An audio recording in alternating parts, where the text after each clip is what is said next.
But to get back this idea of home, I think we just need to understand where our voters are. That I think you saw this in the 2019 general election in the UK, when the Conservatives did very well in the so-called red wall seats, and actually lots of voters who had voted Labour all their life rejected the socialist idea that you should dislike your own country. And they said, well, no, that's not right. We love our own country. We value its history. We understand our traditions. And that's where we get strength from. And so I think we should emulate Roger and be bold and proud of our beliefs and express them rather than buying into a slightly bullying, wokish agenda. Is that the love of home and one's own, the love of family, the love of country come naturally to us. As human beings, we are built to love family and home. We get into tension, right? There's nothing quite as difficult as being in a family. It brings headaches and problems. My friend Midge Decter has often pointed this out. But it's very natural to love one's family. After all, we come into the world not as atomistic, isolated individuals. Some folks on the libertarian extreme seem to miss this. We don't come in as what Michael Sandel calls unencumbered selves. We come in already being born into a family and into a community of which that family is typically itself a member. And often, of course, more often than not, into a faith, the Christian faith or the Jewish faith or what have you. So we come connected, encumbered in ways that give us rights and give us duties, but also in ways that make our lives rich and meaningful. So how do we recover that? Well, we remind people that there's nothing artificial or fake about loving one's own. It's nothing to be ashamed of. Loving one's country, loving one's family, loving one's community, feeling a special obligation. There's nothing wrong about that. There's nothing unusual about that. It's the human condition. It's the human experience.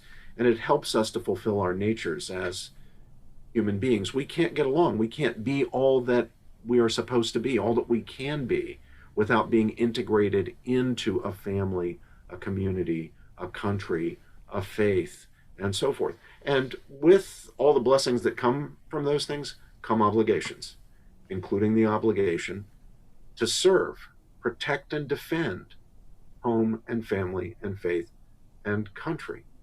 It was not wrong. It was right when British soldiers and American soldiers and Australian soldiers and Canadian soldiers were conscripted into the armed forces to defeat Nazi Germany and Tojo's Japan, putting their own lives on the line, sacrificing their lives for the defense of home and country because it was their own, because it was good, yes. We were fighting for democracy, we were fighting for civil liberty, we were fighting for important values. That's all part of the picture, an important part of the picture, but they were also fighting for their own, for home, for their nations, for their communities, for their families. It's natural and it's good. You know, this notion that we have some bond to our countrymen, that we like them because they are our countrymen, and we like our country because it is our country. I know that Roger had written, I think now 6 or 7 years ago, about he'd written about it before as well, about the importance of confession and forgiveness to a civilization. We all keep touching on this religious question, and what Roger wrote is that confession is so important to civilization because we have to be able to admit when we are wrong, and we have to sacrifice our pride, and we have to be able to forgive and sacrifice our resentment. And in this exchange, we can grow together, we can live with one another, we can get over all of those problems that occur in families and occur in nations.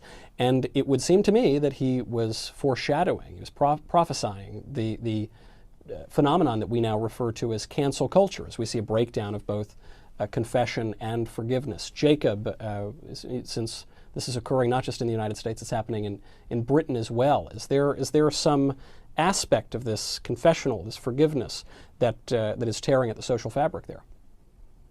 It's a very important question because the cancel culture is very dangerous, that it fundamentally undermines free speech.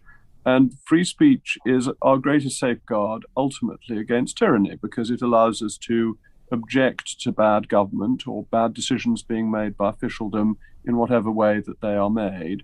And it allows thought to develop and to evolve. So cancel culture is fundamentally wrong and risky for society.